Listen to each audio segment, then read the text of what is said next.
Si Phoenix Luna, 20 years old, ay ang lalaking pangarap ng maraming babae. Sa katunayan, pinipilahan pa ito para lamang makadate. Hanggang sa makilala nito ang isang babae na handang gawin ang lahat para sa kanya kahit pa hanggang kamatayan. Isang umaga ay nagising na lamang ito nang may tarak na kutsilyo sa tiyan. At ang may kagagawan, ang kanyang number 1 na parokyanong si Yuka. Habang nag-aagaw buhay sa hospital si Luna, pinagkakaguluhan naman sa social media si Yuka. Dumagsa ang mga followers na binansagan si Yuka na sobrang ganda para pumatay. Isa ito sa mga notorious na kaso sa Japan kung saan inidolo ng mga panatiko ang isang murderer nang mag-viral ang larawan nito online. Kaya't kunin na ang inyong mainit na kape at simulan na natin ang kwentong krimen ng The Yuka Takaoka Case.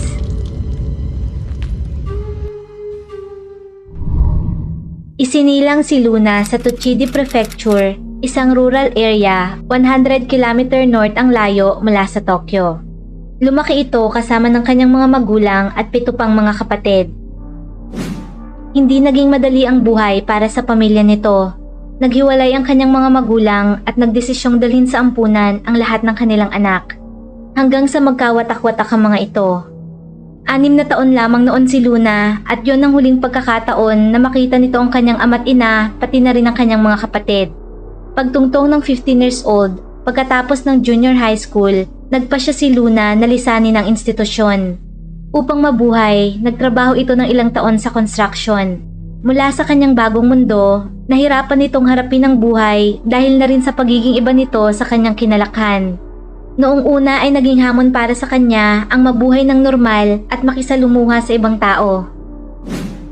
Makalipas ang ilang taon ay nag-resign ito sa kanyang trabaho at nagpalipat-lipat ito ng tirahan. Minsan ay nakikituloy ito sa mga kaibigan o kaya naman ay mag-i-stay sa pinakamurang hotel o sa 24 hours cafe. Dahil sa kawalan ng permanenteng address, nahirapan itong maghanap ng trabaho hanggang sa mag-apply at matanggap ito sa Club Fusion. Isa sa mga perks nito ay ang dorm para sa mga staff. Kaya naman noon ay nasolusyonan ang problema sa tirahan at pera ni Luna. Bagay na bagay rin kay Luna ang naging trabaho nito. Ang Club Fusion ay isang host club kung saan kilala ang mga ito sa mga nagagwapuhan at charismatic na mga service staff. Sobrang popular ito sa Japan. Kadalasan, nagpupunta ang mga customer sa mga bars o nightclub na ito pagkatapos ng mahabang trabaho upang makipag-socialize kasama ang mga kaibigan o kaya naman ay strangers. Doon ay i-entertain ang mga ito ng tinatawag na host na kinabibilangan ng mga attractive young men habang nagkikwentuhan at nagiinuman. Nag-o-offer ang mga ito ng non-sexual companionship. Pagdami ng alak na maiinom o mabibili ng mga parokyano, paglaki ng komisyon na makukuha ng host. Kaya naman bawat isa sa mga ito ay ginagawa ang lahat upang maibigay ang mga papuri o anumang matatamis na salita na nais marinig ng kanilang customer nang sa gayon ay mahikayat ang mga ito na gumastos para sa alak at serbisyo. Kung sino mang matipuhan ng mga kliyente ay maaaring i-book para sa kanilang susunod na transaksyon. Doon rin nabubuo ang bonding at friendship sa pagitan ng host at customer. Karaniwang may ranking system sa mga ganitong uri ng clubs. Kung sino ang nasa pinakamataas na bilang, siya ang pinakasikat at may pinakamalaking kikitain. Noong una, ang trabahong ito ay para lamang sa mga babae na ang target naman ay mga lalaki. Tinatawag ang mga ito na hostess, ang kabaliktaran ng host. Ngunit hindi nagtagal, unti-unti ay nagkaroon na rin ng market para naman sa mga babaeng naghahanap ng mga lalaki. At doon na nauso ang mga host at hostess clubs. Sa mga unang buwan pa lamang ni Luna sa Club Fusion, naging hit agad ito sa mga kababaihan dahil sa angkin nitong kagwapuhan at galing sa pag-entertain. Napabilang ito sa top 5 in-demand host. Habang tumatagal ay mas lalo pang nahasa ang skills nito sa hosting sa tulong na rin ng kanyang mga co-workers na hindi nag-atubiling turuan ito ng mga tricks kaugnay ng kanilang trabaho. Dahil sa mga bagong kaibigan at katrabaho, naramdaman muli ni Luna ang magkaroon ng maituturing na pamilya mula nang maipagkait ito sa kanya. Hindi rin nagtagal ay nagkaroon na si Luna ng mga regular na kliyente na nagpapabalik-balik upang masilayan at mapagserbisyuhan ito. At isa na nga sa mga ito si Yuka Takaoka.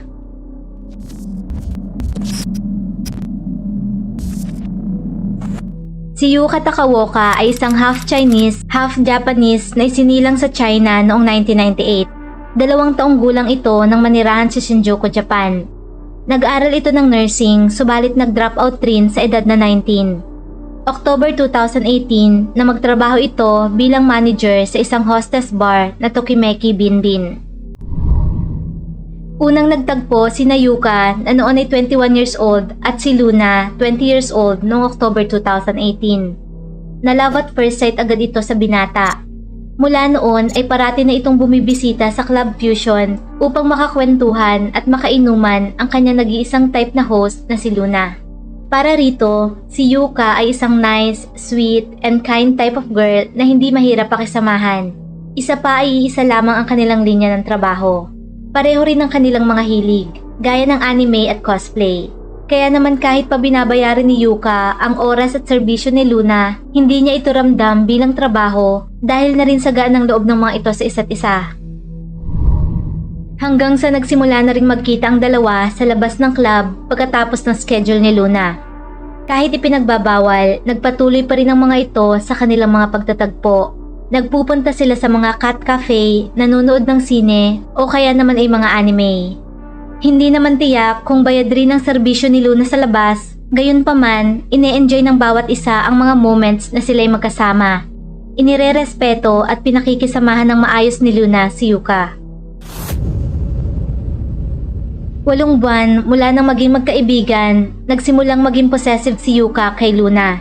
Naglagay ito ng exclusive reservation para kay Luna sa halagang $9,000. Nangangahulugan na sa tuwing nasa Fusion Club, walang ibang kliyenteng pagsisilbihan ito kundi si Yuka. Dahil kinuha na nito ang lahat ng slots na available para sa mga potential customers ni Luna. Ito ay upang maiwasan ang pakikipag-flirt nito sa ibang babae at tanging si Yuka na lamang ang may karapatan sa oras nito kapag naroroon. Dahil noon ay mas nahuhulog na ang loob nito kay Luna. Nagsimula na itong magselos sa ibang babae na makakasalamuha ni Luna. At dahil na rin sa pagbili ni Yuka sa slots ni Luna, umangat ang ranking nito sa top 1. Ang spot kung saan ang mga legend at mga matagal ng host sa club na yon ang nakakakuha.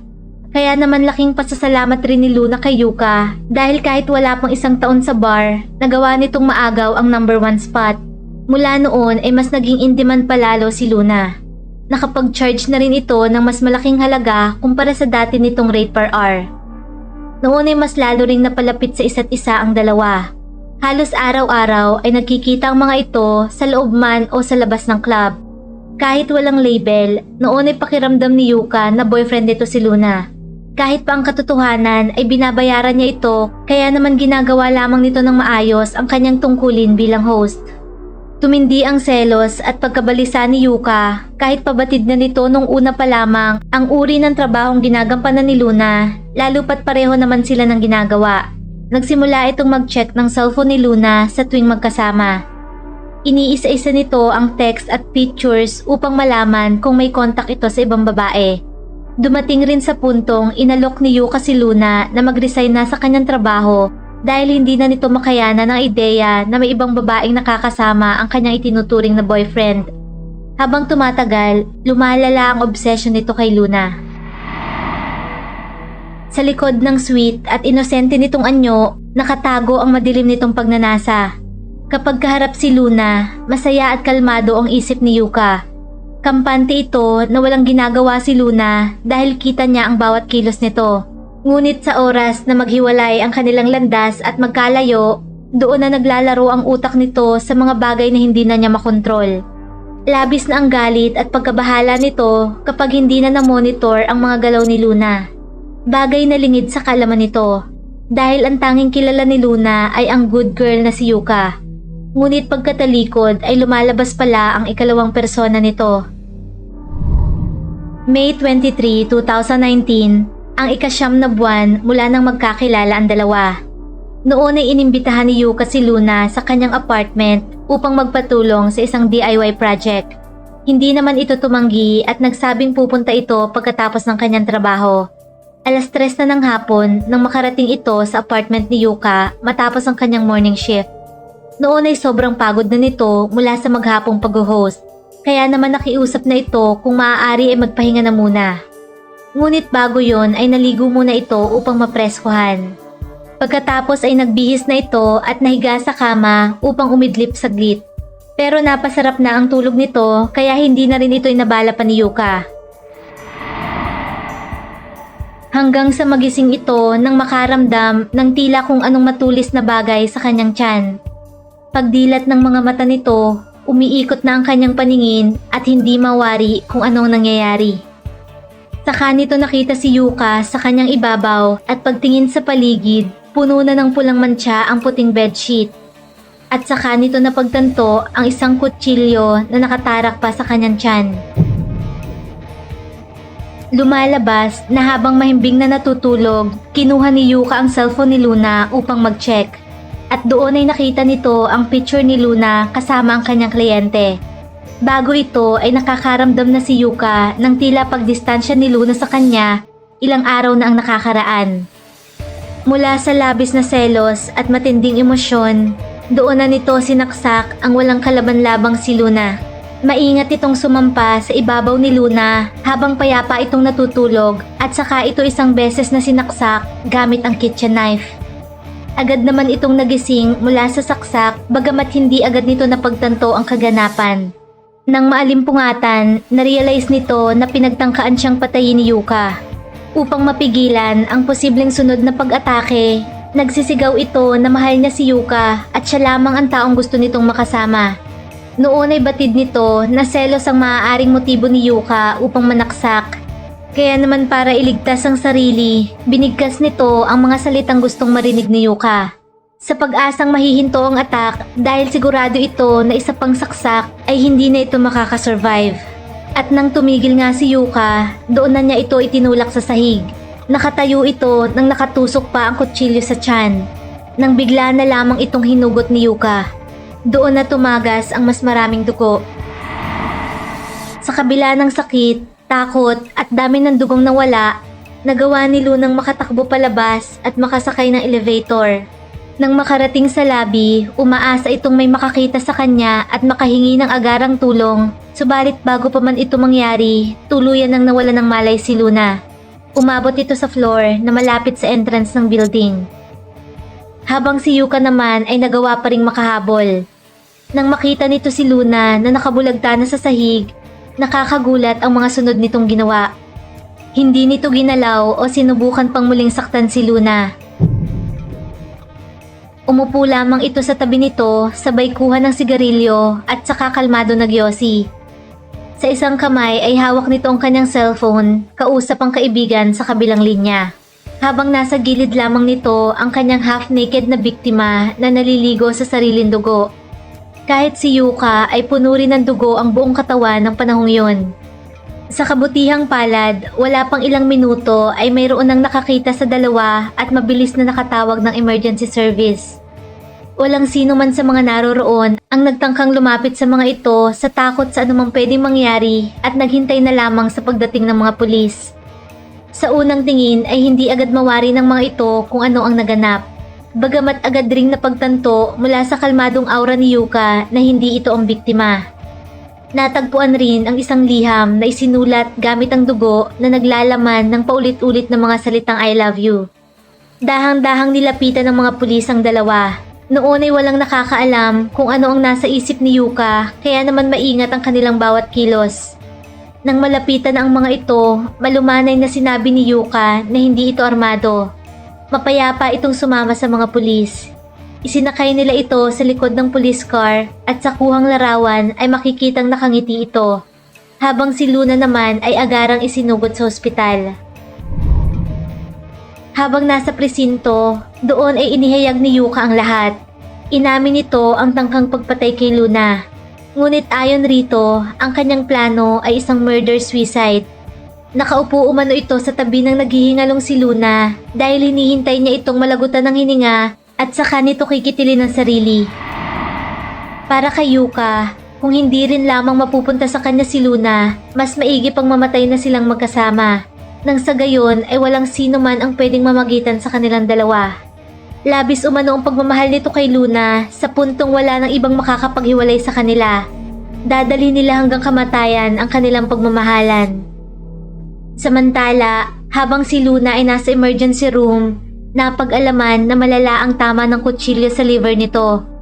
Wala pa ring tigil ang pagdurugo nito at noon ay naghahabol pa rin ang hininga. Binigyan lamang ito ng mga doktor ng 20% na tsansang makaligtas. Agaran itong dinala sa surgery room upang i-repair ang malalim na sugat sa tiyan nito at salina ng dugo.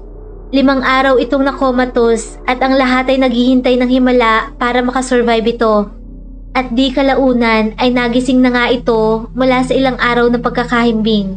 Unti-unti ay lumakas at nakarecover ito. Saka nito inilahad sa mga pulis ang sariling bersyon ng kwento ukol sa nangyari sa araw ng krimen. Samantala, mabilis namang nag-viral online ang larawan ng dalawa na nakuna ng isang passerby. Maraming espekulasyon ang lumabas kung ano ba talaga ang totoong nangyari. Ngunit ang nakakagulat, mula noon ay dumami ang fans ni Yuka.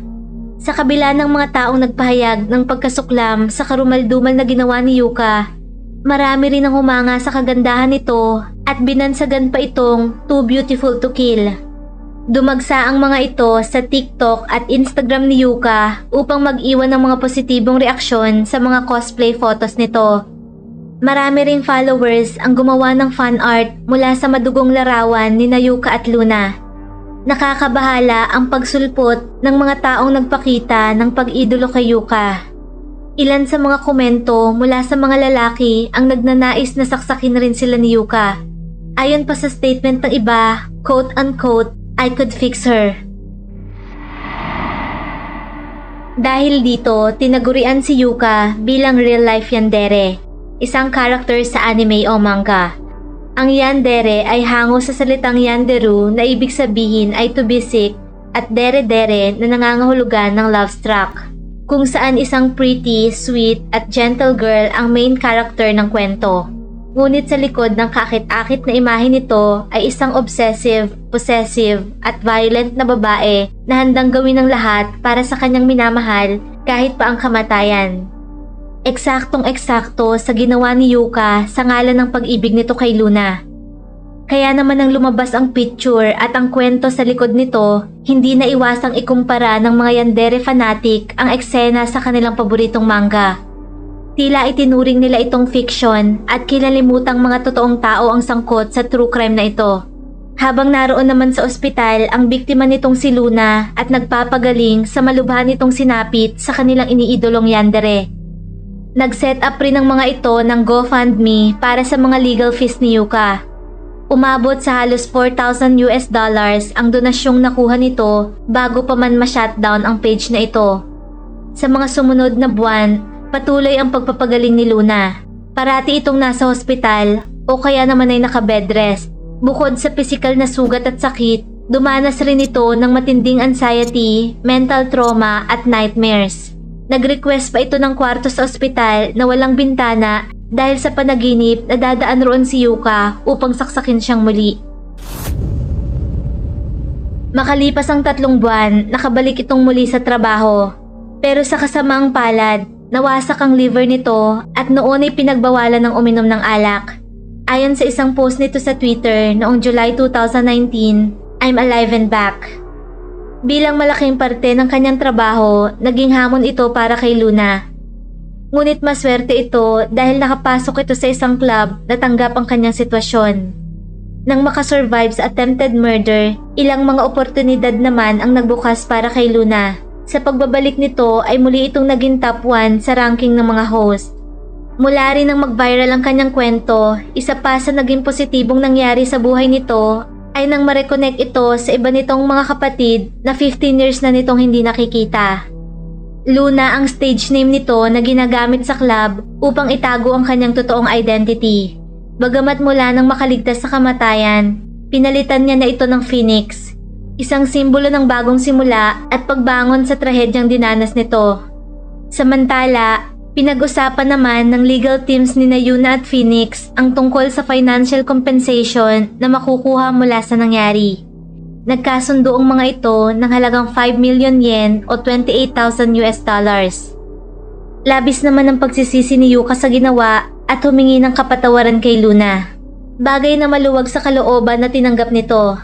Para kay Luna, pinatawad na niya si Yuka at ang nais lamang ay makamove on na ang bawat isa sa buhay. Noong December 2019, humarap si Yuka sa korte at nahatulan ng guilty of attempted murder. Pero ang nakakagulat, nasintensyahan lamang ito ng 3.5 taon na pagkakakulong. Ito ay dahil na rin sa request ni Luna sa judge para sa magaang sintensya sa kasalanan ni Yuka. Noon rin ay naban ito sa pagpunta sa Kabukicho, ang red light district ng Shinjuku, kung saan naroon ang mga host at hostess clubs. Sa halip na mabigyan ng mabigat na parusa, pinili ni Luna na matulungang maiayos ang buhay ni Yuka. Nagpadala naman ito ng liham para kay Luna na naglalaman ng paulit-ulit nitong paghingi ng sorry at pangakong hindi na ito manggagambala pang muli. Taong 2023 nang lumaya sa kulungan si Yuka Takaoka at mula noon ay nakakapag-post na itong muli sa mga social media sites at nakakapag-livestream.